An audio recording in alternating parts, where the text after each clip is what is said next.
Mark, we need to talk.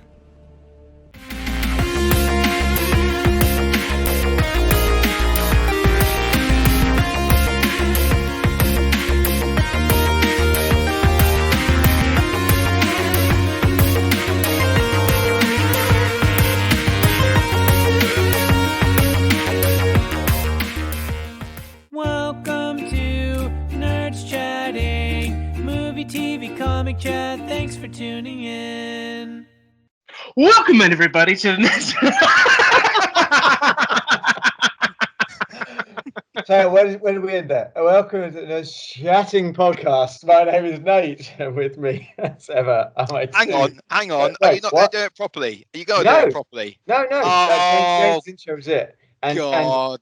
And if you make me do it properly, I'll then reference the fact that James did it somewhere in the middle of the podcast, so you can't edit it out. Tonight is going to be a great night. I can feel it already. So for anyone who doesn't know who we are, welcome to the podcast. We are the Nerds Chatting, and my name is Nate, and I'm joined by my two good friends, Ben and JB. How are you doing, lads? Hi guys, how are you? I'm good. I hope you're both well. I'm perfectly fine, actually, gentlemen.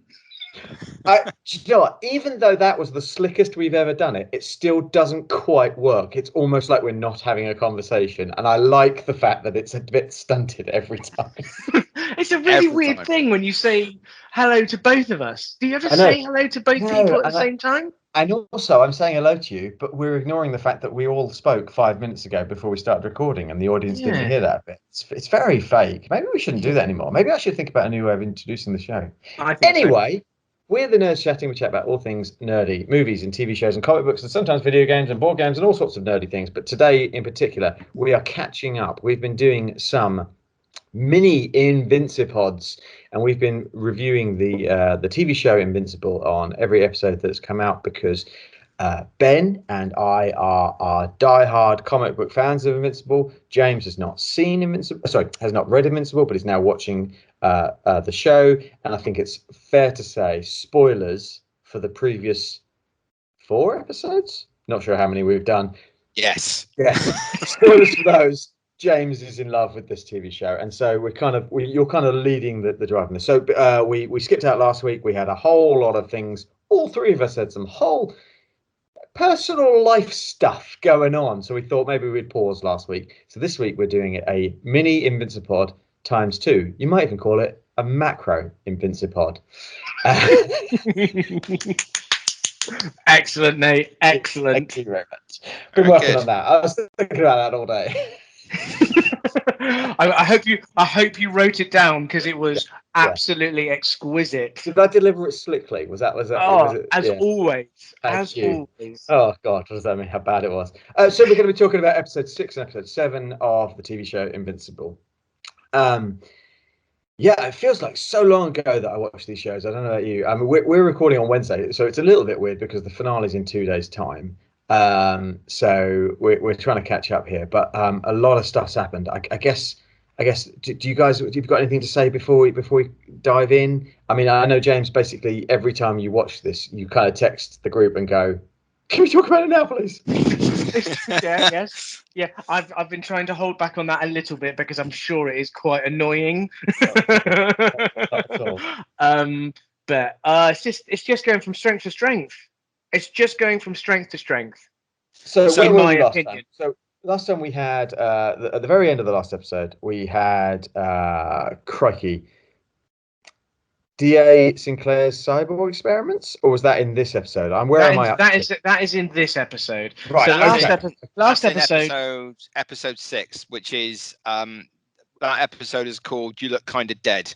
So that is the episode where they go to Upstate University to have a tour. They're meeting William's friend. No, is it William's friend? It is William's friend. Yeah, boyfriend. That's right. Is he his boyfriend? Yeah. Well, I think so. I think we're of a certain age where we want to categorize them as boyfriends, but I think the youth would probably be like, no, well, they're just kind of seeing each other. They don't have to be labeled. Whatever, Wait, It's his they're boyfriend. courting. It's his boyfriend Rick, isn't it? It's his boyfriend Yes. Rick, who's a little bit older. Yeah. So they meet him. They meet DA Sinclair. They're having a good time. Amber and Mark are going for a really rough patch because Amber is continually let down by Mark because he's never around. He's never keeping dates. But they're kind of going through a rough patch, sort of. They're also smooching a lot in the back of the car. They're kind of like... They're on edge. They are up and down like a yo-yo, those two. Yeah. You know, when it's going good, it's going good. But when Mark doesn't rock up, it's not good times. And there's only so much this girl can take. Her fuse is getting smaller and smaller and smaller. I like the way... Sorry, go on, Ben. Go on. I was just going to say, I like the way that she's been written actually in the show because I think in the comic, her character in the comic puts up with a lot more of Mark being invincible. Whereas in the show, she's putting up with so much and then she's like, in the bin, mate. In the bin, you're gone, you're gone. Like in the comic, I'm sure it lasted like 20 issues or something where she was like, always like, oh, you're here. Oh my God, I didn't think you'd turn up. And then he turns up and then he gets Cecil in his ear. He's like, I'm so sorry, I got to go. Bye. And then that happens at least half a dozen times. And it's like, oh, no one would put up with this. So I like how they've updated it in the show that she's not putting up with it. Like it happens like 2 or 3 times. She's like, do you know what? That's it. Out. Yeah, I feel like she's a bit more of an airhead type thing in the comic. She's kind of a bit of a nobody, a bit of a nothing. Whereas she's got something about her in the show. Yeah, I would absolutely concur with that, Nate. Yes. My view is that she's a very strong female character that won't be taken for granted or anything else like this. And, you know, if you're not up to scratch, mate, or you're not going to be truthful with me, I'm going to say you're out the door. Even though my friends are telling me that you are a really great guy. Sorry, you're not doing it for me. So we should probably say spoilers for all of these episodes, right? Yeah, right. So let's just dive in there. So she knows he's invincible. She's known he's invincible for some time, or at least she's known he's a superhero for some time. That's a really positive development, right? Go on, James. It is. Are we mishmashing both of these episodes together? Because we if we are, absolutely. Oh, we are. Okay, fine. Oh, now I know where we're standing. Now I know, because that was for me. I didn't know that she knew, or she thought so. Like when we're now on. We Need to Talk, episode 7, and so when they get back from being at the Upstate University in the back of the car, Mark's like feeling real sorry for himself. Amber's not listening to him. All this sort of stuff. She goes in the house. He walks out. Is about to tell her that he is invincible. But closes the door in his face. She walks upstairs, her window's open, and in he flies, takes the hat off, and she's like, I know you're invincible, dickhead. I have a question. Please ask me, and see if I can get it right. Well, it's not. I don't know if there's a right and wrong necessarily. I win. Yeah, you would, yeah. Should he have told her? No. Oh, emphatic answer from James there. You knew categorically whether she should have or not. Okay, I was going to back my right. Oh yeah, go on. Yeah, give us your reasoning. Yeah. Yes, please. Back it up, James. My Back it up. reason is that in superhero history, that if you tell someone your identity, they then become a weight on you because you're always worried about them, and they might let something slip. And if they do, and someone knows your identity and they know that you're with that person, they can use it against you. There was a very famous Spider-Man storyline, which was it's weirdly hated and yet at the same time quite a good storyline, where Peter Parker makes a deal with Mephisto, who is more or less the devil in the Marvel comics, so that Aunt May can survive because she's been attacked by someone. So Peter makes a deal with Mephisto so that she becomes well again, and Mephisto takes his marriage away from him. So it goes back in time to a point when Mary Jane and Peter Parker were boyfriend and girlfriend, and they have an argument, and then they never resolve that argument. Whereas in the original comic books, the idea is that they did resolve that argument. So they never resolve that argument, and then they're separated. And she doesn't know that he's Spider-Man, and then that causes everyone else in the universe to not know he's Spider-Man as well, because at that point he's revealed his mask, and everyone knows he's Spider-Man because of Civil War, the comic book Civil War. So what it does is it goes this sort of ripple wave effect back through time. So loads of people don't know he's Spider-Man, and the point of the storytelling was exactly what you just said, James. I mean, it was a controlled and mechanized event so that they could redefine Spider-Man as having a secret identity, because so many people knew his identity. It put so many people at risk. They didn't know how to write around it.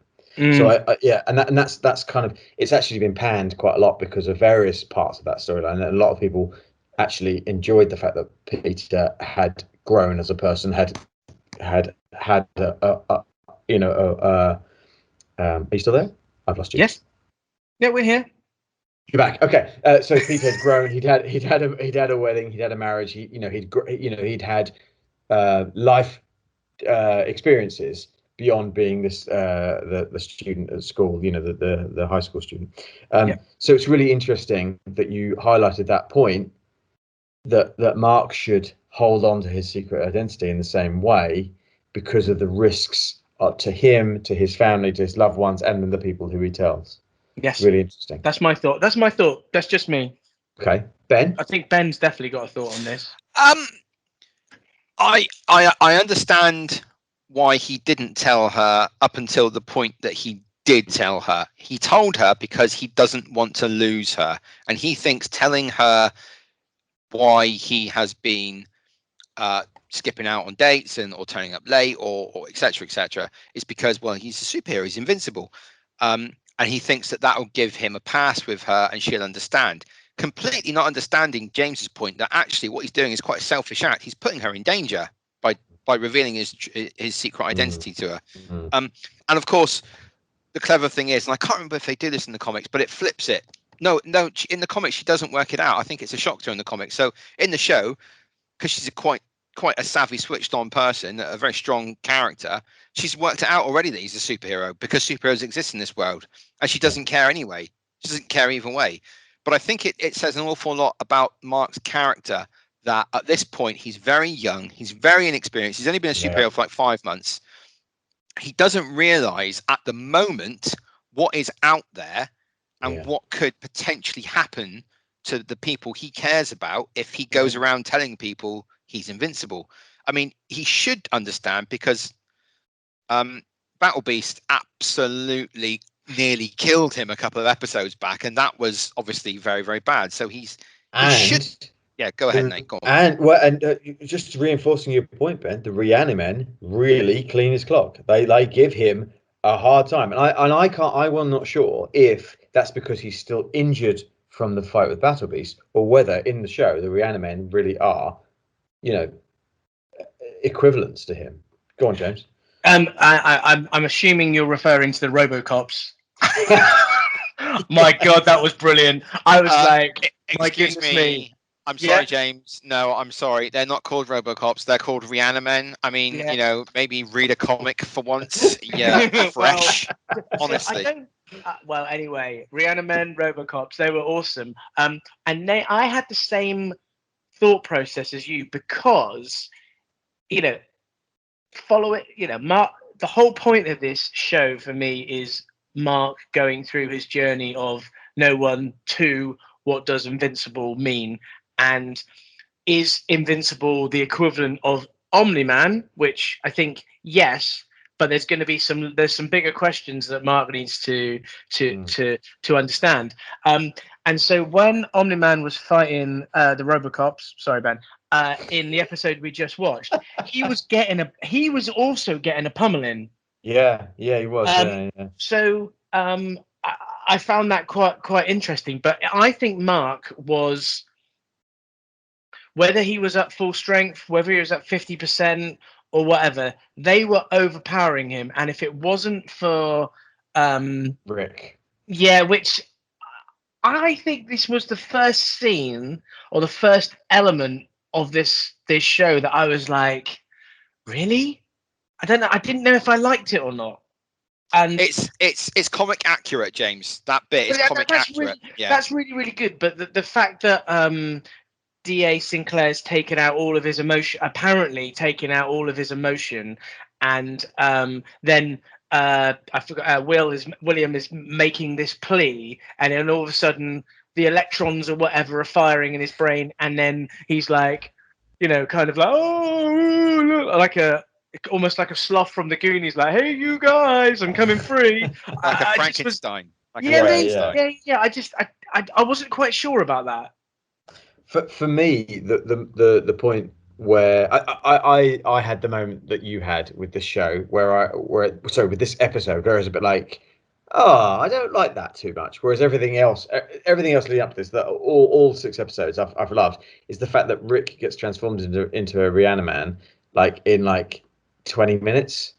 Like it just kind of happens, and I was a bit like, really? That was quite quick, because I feel like with the first guy he did, it was like it took like a few days or maybe a couple of weeks because the guy went missing, and then they turned up at the university, and then he came out. It seemed too quick. The time period was stretched over like a couple of months. I think it happened for D.A. Sinclair to convert Rick from Rick into Rhiannon Rick. It's a symptom of the fact that you're condensing 144 comics into 3 or 4 seasons or whatever it's going to end up being. 5 seasons. Hopefully, yeah. But you know what I mean. Like so it's doing the first, say, 25 issues in these 8 episodes, and that's a lot. That's a lot to and especially actually, as I would say, Invincible as a comic. Although I know we've tried to steer away from the comic a little bit in our previous reviews, but I would say in the comic, it's actually quite speedy. It's quite pacey in its writing. Like it doesn't linger on things too long. It doesn't leave you hanging on things. Like it has a lot of pace to it. So taking that into account and then squeezing it into 8 episodes. Go on, Ben. Well, it absolutely does do that, Nathan. You're absolutely right. And I think the show has been really good at portraying that. But also what the comic does, which I think the show is also doing, and it's doing very well, is it's planting seeds that will later grow into great big weeds that Mark will have to deal with at later dates. I agree. And the comic was absolutely like nothing happened in the comic that didn't pay off in a way, either in the next issue or 5 issues later or 20 issues later or 50 issues later or 75 issues later. Something always found where it was supposed to happen, which is great. Go on, James. Ben, I absolutely love your analogy of the seeds, actually, because that's, as I'm watching it, I'm like, things are pinging off in my head. I think D.A. Sinclair is going to be back in some way or another, and all that, like this episode, so episode 6 with D.A. Sinclair. Then there was not Megamind, the robot head, Machine Head. Machine Head. He was another baddie that was introduced. I mean, it all seems to be squeezed in, but I think that it feels like they might be coming back, and they could bring like an ultimate baddie troop together with, because they feel fleshed out, don't they? They feel they don't just feel like token bad guys, right? They feel proper. I really loved when they traveled to the Upstate University and they were in the class, and D.A. Sinclair's like stood up, and he's almost in some ways saying, I think he's dissing superheroes and saying that everyone could be a superhero if they were kind of like a machine. It's just taking out that emotion or taking out the frailties of being a human. Which I really quite liked. I could be on the complete wrong track, but that's what I felt and thought. Yeah, that's what they were saying. Yeah, I mean, I would say that episode 6 wasn't my favourite. It still was very entertaining, but I think it laid groundwork for episode 7, in which things like Robot's story gets fleshed out a lot more, and Debbie finding out, air quotes, the truth, which then sort of gets fleshed out more in the next episode, and Amber and Mark having a breakup, which then sort of has fallout in the next episode. It feels like it's certainly not a filler, but it feels like one of those episodes where it's like, right, we've got to lay down a little bit of groundwork so that we can get to episode 7 and 8.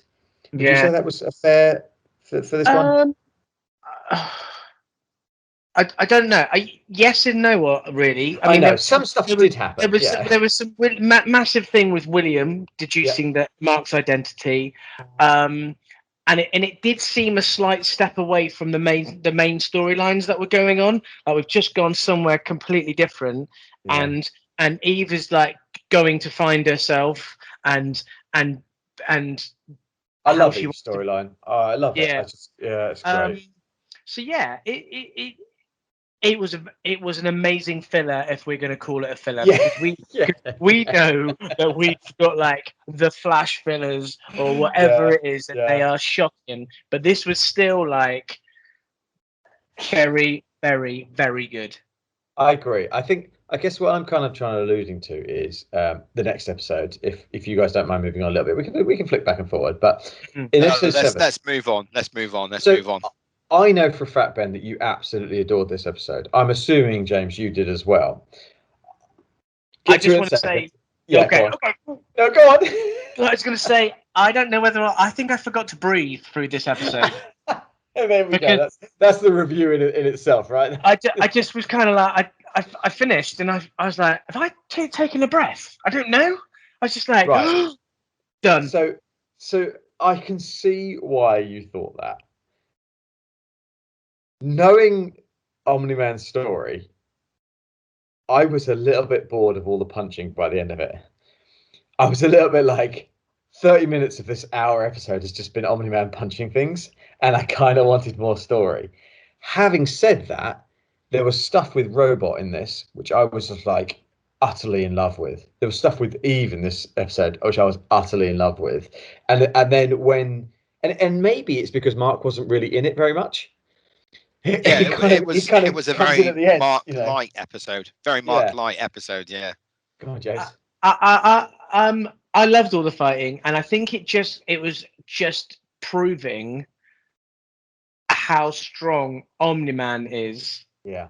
And how Cecil all he was doing was just buying time. That's all he was doing, just putting obstacles in the way to slightly slow this unit down, this machine of awesomeness in terms of just not being able to be defeated. So that he could get power. So Cecil could get to Mark and just do that. And I think Debbie, for the first time, saw a side of Nolan that she has never, ever seen before, and that he was hiding from her. It was almost like a schizophrenic in some ways, just Jekyll and Hyde. That's probably the better way of saying it. He, just this. We all know he's got this destructive power, and he was just showing it time and time again. I think going back on what I've said that I was a bit bored of part of it. I'm now going to say all the things I really loved about it. There was it's classic me. The stuff where Cecil is, teleporting away from him and like you say, filling time and kind of just barely surviving. That was pretty awesome. That was pretty great, and it was kind of like a taunting, but at the same time, taunting suggests that Cecil had the upper hand, but it was just him just desperately trying not to die constantly. Just barely scraping out of every single attack from Omni-Man. I was like James at those points. I was absolutely breathless. And something I'd like to go back to, and I'm not entirely sure how I'm going to say this without it potentially revealing a spoiler. However, I will stick by what I've said previously. And that is, when someone dies in this show, unless, of course, your name is the Immortal, when someone dies in this show, they die. The line where Donald radioed to Cecil and said, "Sir, it's been an honor." And Omni-Man says behind him, "Who are you talking to?" And then Donald presses the button, and Cecil, just as Cecil says, "Donald, the honor was all mine," and then blows up the house that they'd been using to monitor the Grayson family across the street. I'm like, okay, so that's Donald dead. Now, Is it Donald dead though, Nathan? Is it? Bearing in mind what I've said about the comic book, and in the comic book, if you die, you die. But knowing what you know about Donald from the comic book, is that Donald dead? It's so difficult. It's so difficult to have this conversation and not spoil something for James. I mean, Well, is it a massive spoiler? No, it's Donald. He's a kind of minor character, isn't he? So I think they might. I think they might MCU it. I think he is. You think he's actually dead? Yeah. Okay. Yeah. Okay. well, Yeah. Ben, I was gonna when I watched this episode and I saw the Immortal being brought back, I was like, Ben told me that no one's ever brought back. I was in some ways, I was a little angry with you. But I was still gasping for breath, but I was still a little bit angry with you. But it's in his name. It's in his name, though. Yeah, It is in of his course. name. He is the Immortal. What do you think about the Immortal's backstory, though, James? That sort of flashes through. I thought that was pretty cool, actually. You know, they're just like, and then as he was flying to Omni-Man, I loved that. I thought it was really, really good. And he was angry, but I got a couple of questions about this episode, if I may. Please. So obviously, him and Omni-Man are fighting, and then all of a sudden, Omni-Man just punches him through his body. Why didn't he do that in the first place? Why, when he's punching him in the face, why didn't he just why does his head not get ripped off? I mean, I'm asking things that maybe you don't know the answer to. I have an answer. I think that certain characters within the Invincible universe have a certain strength to them, and their bodies are stronger and more difficult to punch through until, let's say, a Viltrumite like Nolan gets to a certain level of anger where he's like, okay, enough of this, splot, and just punches through him. So I think that any Viltrumite has the power to do what Nolan did to the Immortal.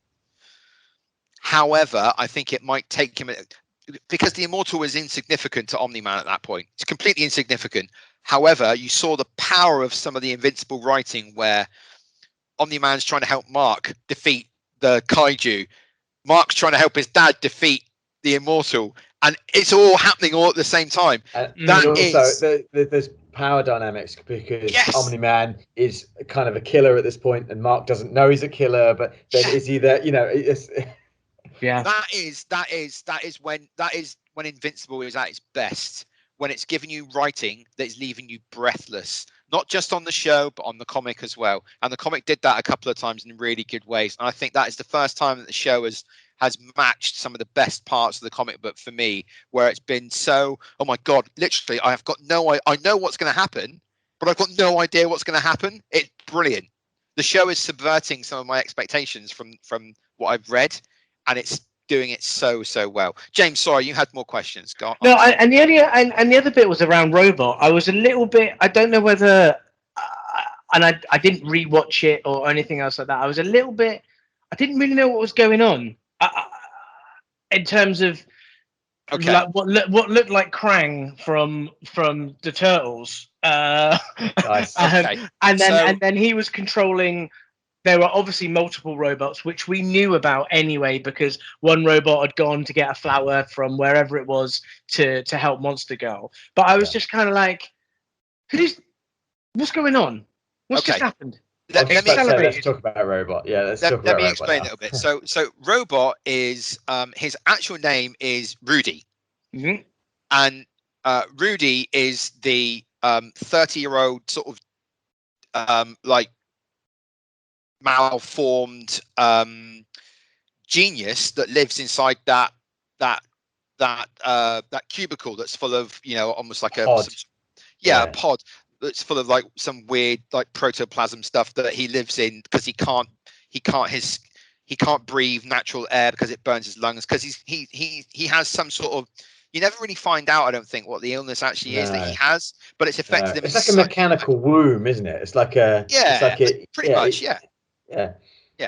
But he is a genius. He is a stone cold genius. There is no two ways about it. This guy can do anything, pretty much anything he puts his mind to. This guy can do. So his genius has kept him alive this long, and it has helped him to design his drones, which we know as robot. So Rudy, through Robot's eyes, met Monster Girl. Yeah. Decided that he quite liked Monster Girl, and it's the Yeah. first time he's ever made a connection with a human being ever. So he devised a way to grow himself a body because he saw Monster Girl getting on quite well with Rex. Yeah. He took a sample of Rex's blood, gave it to the Mauler twins, and threatened them / promised them something for them to grow him a clone body. Now, as the Mauler twins say, it's not his mind implanted into the body of little sort of prepubescent boy Rex, now known as Rudy. It's the mind transplanted into it, but then they are another person. That it's still them, but they have independent thoughts of one another.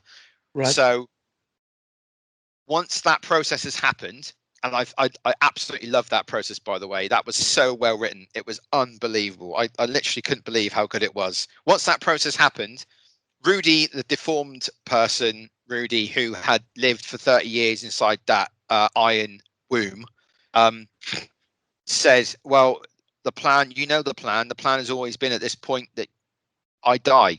I die and you live on. You live the life that we were supposed to have lived. Really, in a way, it gives you an idea of, well, if you were in that situation and you had that level of intellect and that level of genius, wouldn't you do whatever it took to get out of that situation? Wouldn't you? Well, interesting you say about level of genius, though. But why did he need the Mauler twins to do it? Oh, well, he knew that the Mauler twins had the technology because the Mauler twins aren't twins. There's one, and he creates a clone of himself every time. Yeah. So he knew that they had that technology. He didn't want to. There's no sense in him reinventing a better wheel. He just used the wheel that they have. Right. Okay. That makes sense. That makes sense. It was brilliant. I just want to say that. But I was just kind of like, have I missed something? I think I have. I don't know. But Ben, thank you for my education. That's okay. No, I'm happy to help. I'm happy to help. If I can, I just want to say, I thought that that episode the episode we're talking about here, episode 7, we need to talk. I think it's the best episode we've had of Invincible so far. Nathan, I completely get your point that there was a lot of punching. However, you and I both know that there are parts of Invincible that are a lot of punching. It's not just the fight, though; it's the meaning behind the fight. Yeah. And whilst you know what's coming, for a lot of people, this is a big reveal. 100%, Ben. You're absolutely right. The reason why I was like, oh, this is a lot of punching, and got bored with it is absolutely because I'm like, get to it. Can we just get to it? Yeah, I know. And I didn't want, and I thought half an hour. Do you know what? It's classic Game of Thrones. I remember being like season 3, season 4, even season 5, and saying to you like, why is there not more of the story? Why are we seeing this nonsense? Because there's so much of the story that we need to get to. It's the same thing again, right? Like this comic, I'm like, why are you spending 30 minutes of the show punching when there's so much of this amazing story to show? That's all it is. And I completely see that I'm wrong. I understand that. I understand I'm wrong, and yet I still have that opinion. Yeah, and it's fine for you to be wrong and have that opinion. Indeed. I know what's going to happen. Well, I don't know what's going to happen, right? But this season's going to finish on like one hell of a cliffhanger, and I'm going to be properly buggered because you guys are going to know what's going on, and I'm going to have to wait for another season. So my test of my willpower not to look something up is going to be at its most. So I'm going to need my friends around me to stop me from accessing and reading and spoiling or whatever I need to do. Okay, well, I got 2 things to say here then. I got 2 things to say. The first thing is, well, look, James, if it does end on a massive a massive cliffhanger, you know what you can do, don't you? You can always read the comics. I've got them. You can borrow them. It's not a problem. Not a problem. Because I'll tell you what, if you enjoy the show, you will absolutely annihilate the comics, mate. I'm not even kidding you. Anyway, enough of that, because I know you probably won't want to do that, because I know that you'll want to watch it. James, let me ask you a question. What do you think is going to happen in the next episode? Oh, good question. Where do you think it's going from here? Knowing what you know, seeing everything that you've seen for the last 7 episodes, being as breathless as you were in the last episode, from all the things that you saw with Robot, with Omni-Man, with the with Debbie going to the off with Cecil, with the government, Mark and Amber splitting up, everyone watching on TV, etc. Everyone is watching this. Them in the middle of the air. There's a massive kaiju tied up on the floor, and Immortal's just been split in two.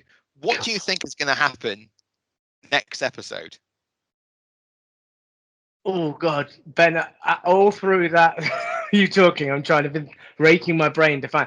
I mean, Omni-Man is going to drop a bombshell. I don't know what it is. I think that Mark and him are going to have a fight. So hang on, say that again. Sorry, because you broke up a little bit for me. So sorry. let's just get this clear. I think so. Omni-Man is going to drop a bombshell. The bombshell is that he killed the Guardians. Mark is going to be like, what, why, how, or something like this. I don't know whether it's because of Nolan's race or whatever it is, that he has to be the most powerful thing, or whatever it might be. But he's going to tell Mark that he needs to do the same. Mark's obviously got his human side, so something's going to counteract that. They might have a battle, and probably Eve is going to come in and help in some way, and maybe the Guardians, and maybe Robot, and they're all going to gang up. I mean, I love the fact in this episode when Cecil tells the Guardians that what's happening, and they're like, "What? We might have to take on. We're going to be on. We're on the subs bench to take on Omni-Man, who is absolutely nails." So yeah, I don't know. I think that's going to be the biggest part of this episode, but there's obviously going to be lots of other things in there. The Mauler twins are still there. They might even introduce. I mean, will Battle Beast come back? Oh my God, I just thought about that. Will they bring Battle Beast back to take on Omni-Man because he loves a challenge? Oh, I'm dribbling. Wipe my. I think they have thrown everything that they've got to slow Omni-Man down. They've thrown everything they've got at him. It hasn't worked, and now you are left with Omni-Man talking to Mark, and whatever happens next. That's where I think we are. I don't think the Guardians of the Globe will be thrown into that situation yet. I might be wrong.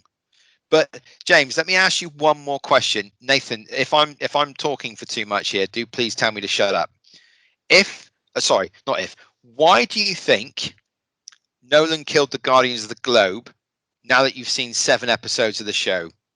And knowing that you're going to find out next week, sorry, not next week, in like 2 days' time, why do you think he did it?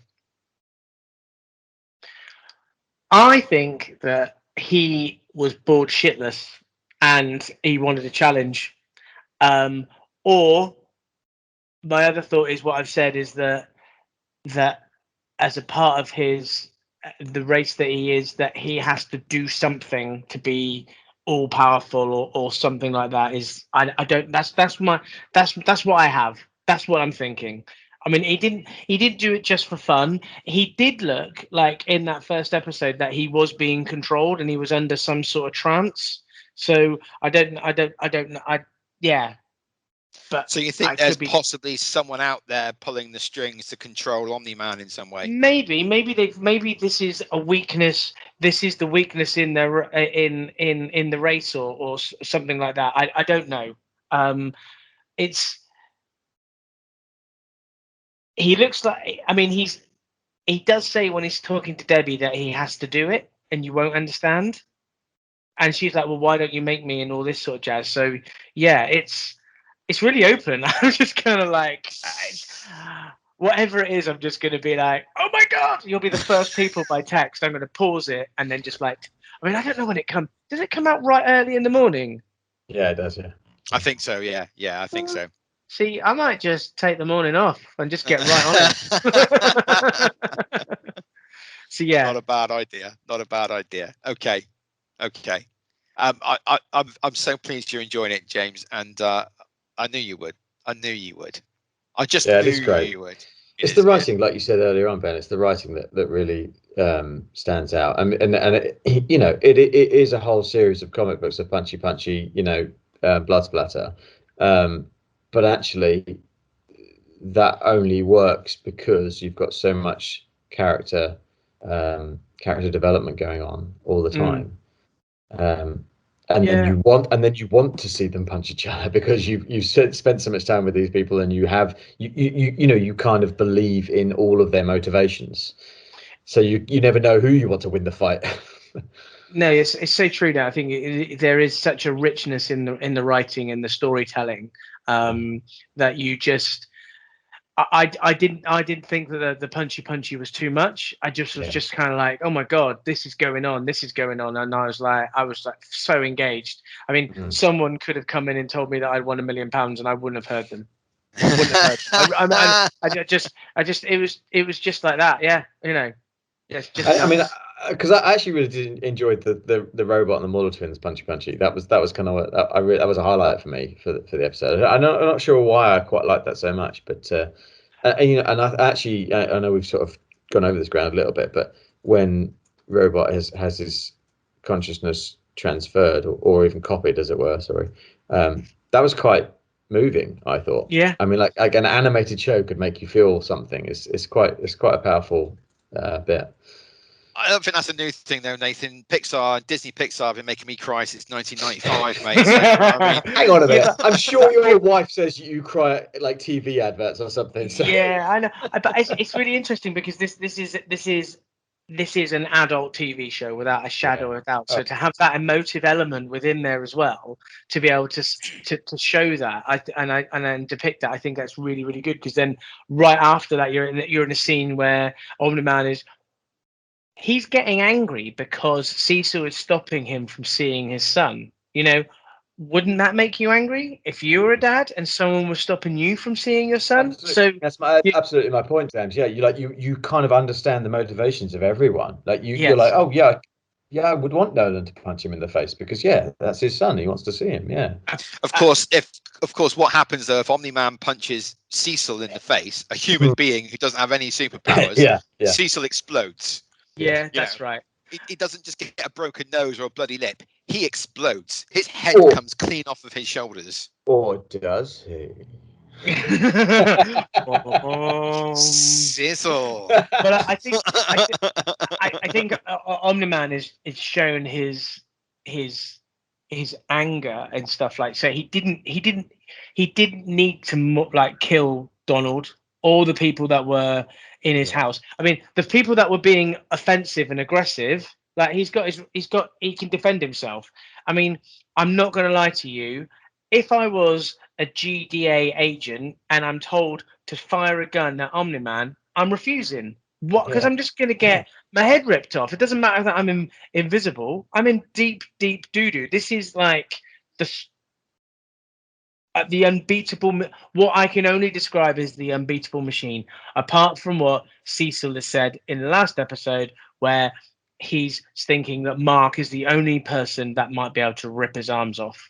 That's a really good point, James. Actually, I'd forgotten about that moment in the house. That was an outstanding action scene where Nolan picks off the invisible chaps, the invisible GDA people. I think for me, I think actually it was the bit where they started fighting the kaiju. I was a bit like, oh, okay.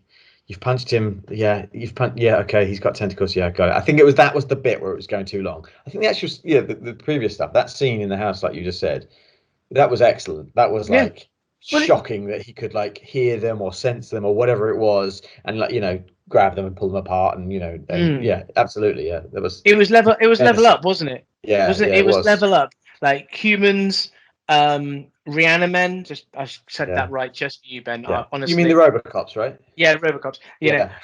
Then it's like Cecil brings out the big guns and he's like, I've defeated this before, and he's like, well, not anymore because it's really, really angry, and I've taken away its pain receptors and all this sort of shenanigans, and you're just like, okay. Drugged it up, yeah. Yeah, that was good. No, the scene in the house where Nolan was spotting and taking down all the GDA agents that are invisible. That was superb. Chef's kiss. Yeah. Superb. Okay.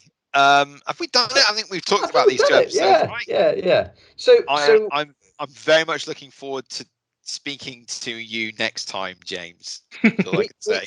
We clearly obviously need to do an episode 8 wrap up, a mini Invincipod, maxi Invincipod.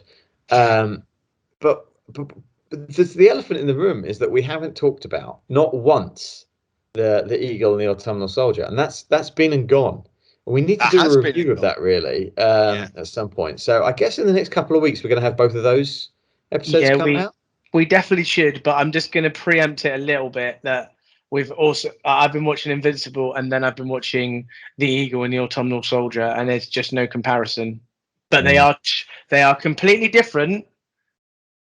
But there is no comparison. Well, sometimes it's nice to pour love on something, and sometimes it's nice to rip something to shreds because it's rubbish. Spoilers.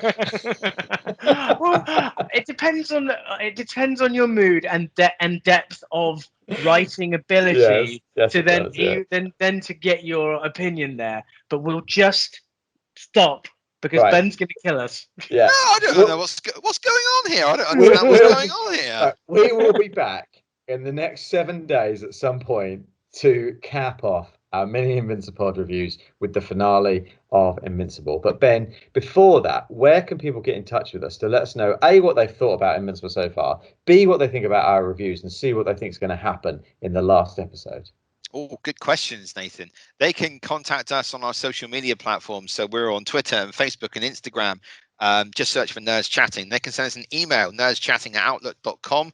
They'll get a reply from you going, That's exactly how I respond. Yeah, that's I kind of, it's phonetic, but if you read it out loud, that's what it sounds like. Yeah, absolutely. Good. Yeah. I thought so. There's a Z in there, but the Z is silent, so Of course, the Z's silent. Of course. You can also you can listen to this podcast, and you can find it on Apple Podcasts and Google Podcasts, and we're on YouTube. Just search for Nerds Chatting and nerdschatting.podbean.com. You'll find us wherever you want to find us on a podcast app. You'll find us, and if not, let us know, and I'll try and get us on there. And tell someone you know that likes Invincible to listen to these podcasts. That'd be great. That'd be lovely. Thank you. I think that's it. I think that's it. Yeah, I think you've nailed it. You nailed it. Can I just say that Ben nails the ending? You just need to really improve the start name. The ending is super polished, but no one ever gets to it because they just listen to you mumble through something and then they turn off. It is a specific art to cock up every single time. All right. So just give me that, okay? Just give me that one thing. Good. It's not easy being this bad at things. Yeah, exactly right. Thank you. Now I'm appreciated by at least 1/3 of this podcast. I don't appreciate myself. All right. Right. Thanks, guys. Thanks very much for listening, everybody. Yeah, thank you. See ya. Bye.